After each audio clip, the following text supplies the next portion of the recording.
children to do. This year, the Queen Quet coming to 100 children for Gullah GeecheeTV Nation News. Now, 100 children know that when 100 to tune into this year program, 100 to go in all kind of different places with me. So this year day, I want you for tuning in while I make my first trip to Norway, South Kakalaki. Now, I know all the 100 children yet me to say Norway, you to say, oh, where to fly to this time. No, Norway, South Kakalaki. Just up the road a bit from the Gullah Geechee Nation. So this year day, we to celebrate we story at New Beginnings United Methodist Church. Tune in, children, and shout with we a Lee Wild. 100 children know this year the what going on.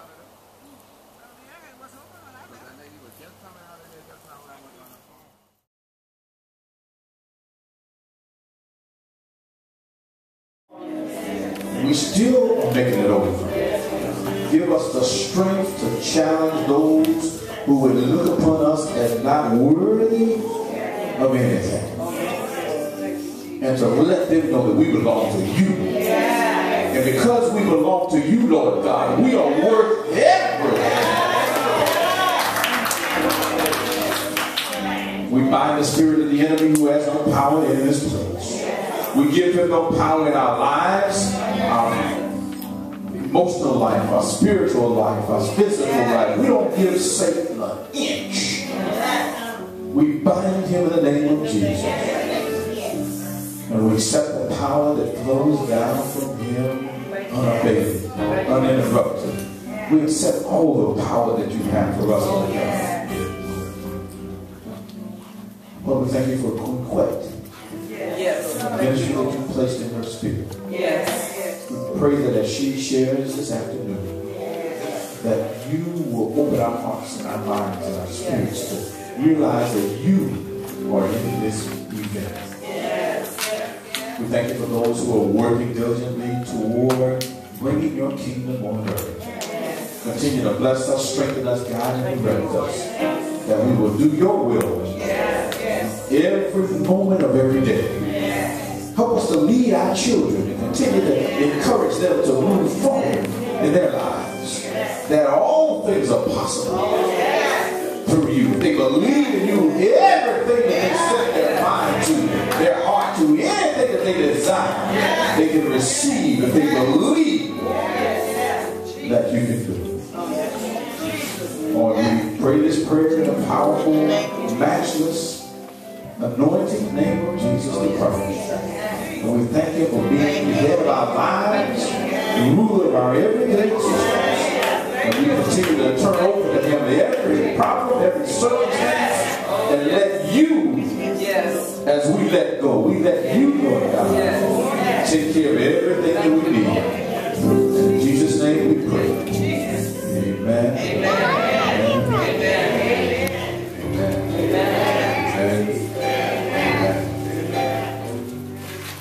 Again, we're coming from the Gospel according to St. Matthew, the 6th chapter, that which you have read. And it begins with verse 24. I'm going to touch on verse 24 because sometimes when we deal with money, when we deal with finances, we really don't know what to do. Should we even think about money? Should we even go to work? Sometimes there's a confusion there. But God gives us the opportunity. The only thing God wants us to do is to serve God only. You realize you can serve money? You realize when you serve something or somebody, you do what they say. When we serve God, we do what God says. When we serve money, we do what money says.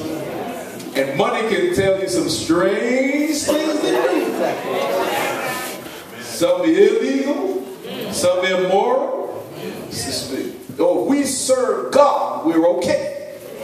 But when we serve money and money begins to tell us what to do, money begins to rule us, then we lose sight of God. And we lose sight of what God can do for us. When I get excited, when I see people letting go and stop trying to figure out stuff and let the Spirit of God say, do this, and you do it, that's when, oh my God, It's like a garden of power is growing in this place. And so all I came to tell you was, don't disconnect from God. God is your source of everything. If you stay hooked to God, oh, everything's going to be all right. Oh, everything is already all right. Whatever you want, whatever you ask for, if you stay hooked to the Creator, all things are possible. Stuff are going to be happening that you never thought would happen because it's in the mind of God. You be going places you never thought you would go because it's in the mind of God. You'll be elevated in positions that you never thought you'd be elevated to because God already had it worked out. And when you're obedient to the will of God, everything is possible. In 2008, she was recorded at UNESCO headquarters in Paris, France, at a United Nations conference in order to have the human rights story of the Gullah Geechee people archived for the United Nations. In 2009, she was invited by the Office of the High Commissioner of the United Nations to come and present before the newly founded Minority Forum as a representative of the Gullah Geechee Nation and the International Human Rights Association for African Minorities. Queen Quet is a directorate member for the International Human Rights Association for American Minorities and for the International Commission on Human Rights. She represented these bodies and the Gullah Geechee Nation as the United Nations at the United Nations Forum on Minority Rights. Queen Quet has appeared in and consulted for over a dozen films that range from full-length action films to historic documentaries. Queen Quet has won countless awards for being a woman of distinction, for her scholarship, writings, artistic presentations, activism, cultural continuation, and environmental preservation. Her accolades include the United States Jefferson Award for Community Service, the Jean Lane Folk Heritage Award for Gullah Advocacy from the state of South Carolina, numerous Women of Distinction Awards for the National Black History Award, and several Queen Quet Day and Gullah Geechee Days proclamation in various states. She received the Preserving Our Places in History Lifetime Achievement Award from the South Carolina African American Heritage Commission. The General Assembly of South Carolina also honored Queen Quet with Resolution 1453 for the work she has done on behalf of her home state and Gullah Geechee people locally, nationally, and internationally. She was selected, elected, and installed by her people to be the first Queen Mother and official spokesperson for the Gullah Geechee Nation. As a result, she is respectfully referred to as Queen Quet, chiefess of the Gullah Geechee Nation and head of state. Please stand as I bring to your front none other but Queen Quet of the Gullah Geechee Nation.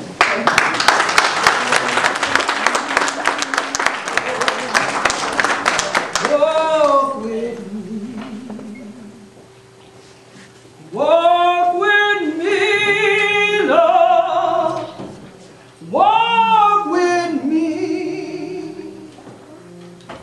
while I on this tedious journey. I want Jesus for walk with me. We Gullah Geechee anointed you and free.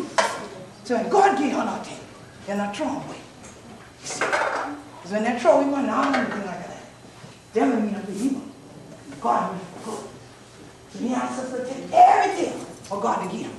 Put them together. That would make them so. Say, all 100 children today, no. Even though you act like you don't understand. Why 100 today? How 100 kids? Because for a long time, up on this side, I've been in front of people. Y'all are so used to hearing people speak like this now. You have no understanding of your own native tongue. All right. And as I said to you a while ago, but when God gives you something, you don't throw it away. Amen. But you couldn't respond. And I said, because many of you did that. And some of y'all, only 2 or 3 of y'all said, Because man said, throw away your culture. Throw away your language. Throw away your traditions. Throw away even the way you praise God as an African person. Some of you did. And I stood right in the middle of you and said it to your face. And y'all are showing me y'all the ones who did it. That's what I said. And 2 or 3 said, I sure did. Because there's 2 or 3 the ones who ain't thrown away. But now, another man, easy for come carry court from you. But when you got one in your hand, you will fight them back for takeover. But now when you got other people's stuff on, it's easy to come and take you off your own. But when you got on your own, you gonna fight them. You gotta fight them. So we have to know what is worthwhile fighting for. Our ancestors, there were many. The Igbo, Mandinka, Malinke, Yoruba, Gullah, Geechee, Mendi, Timi, Ifi, Ibibio. Many of them knew that what God had given them was worth fighting for. So even during chattel enslavement, when they told them, you are nothing, you are just an item, just like, what is your, what in you? Ain't that no corn, crazy. So we got to start. No, y'all said it right over here. Right. And y'all said Carolina Gold. Carolina Gold. No, they can't say that. Can y'all say Carolina Gold? Carolina Gold. All right, there we go. Now, so you don't go home talking about I had corn. All this farm country up here, I think y'all want to see corn before. That's showing around there. Okay. What is? Oh, but y'all know what it is. Y'all tell me corn again. Stop everything. Sea Island cotton was the richest cotton in the world. It is the relative of Kemetic or Egyptian cotton, which still brings the highest price in the world. Our ancestors are the reason that cotton exists in North America. Because just like they brought us over in the belly of the beast, they brought the seeds of this with us. But we had the knowledge on how to grow it. Others didn't have that. So when they told you that you were an Angolan, or you were not a Sierra Leonean, or you were not what is now a Liberian, or you are not a Nigerian, you are not any of these, they wanted to call you slave. Because then if I can call you slave long enough, you'll respond accordingly. Because a slave is an individual that does what he or she is told. You are no more than this item. I can pick this up when I'm ready. I can take the seed out of it, which is its life force to produce again, right out of it whenever I feel like. I can take it, I can throw it here. I can go get it back. I can take the seeds all out of it and process it, turn it into something else that you don't even remember then that is cotton. And most of you got cotton on today, whether you see it or not. Amen. All right. Amen. This Sea Island cotton, the Carolina gold rice, and one more thing that I'm wearing became known as the 3 cash crops. Anybody have an idea, especially y'all Lee children over here, that I'm glad y'all finally to pay attention in church. Anybody know? I'm wearing it. Not like that. A scarf wouldn't be a crop. cotton, silk, gold,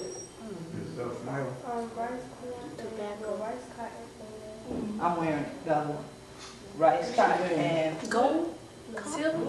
I thought she was going to say it. Someone said it? No, she said that. No. No. You see the colors I'm wearing? indigo. Thank you, ma'am. Say it again. Rice, cotton, indigo. I knew you had it in you. That's why I was waiting there. That's right. Rice, cotton, and indigo. For any of the little church, that's on that big church too. They ain't no way. You see that dark blue right there? You see that blue in the beginning? Indigo. It grows as a plant. And from the plant, you extract the blue dye. The plant actually looks green like any one of these trees they starting for top at first. Until harvest season, you look in the back, that leaf vein they go to them, start to look bluish and purplish. Then you know you can harvest blue dye. All right? But cotton, rice, and indigo became known as the three major cash crops that built the infrastructure of the sea islands, which is where I get from that white still crack my teeth like this, y'all. You throwing me to all this. I ain't from in country like y'all.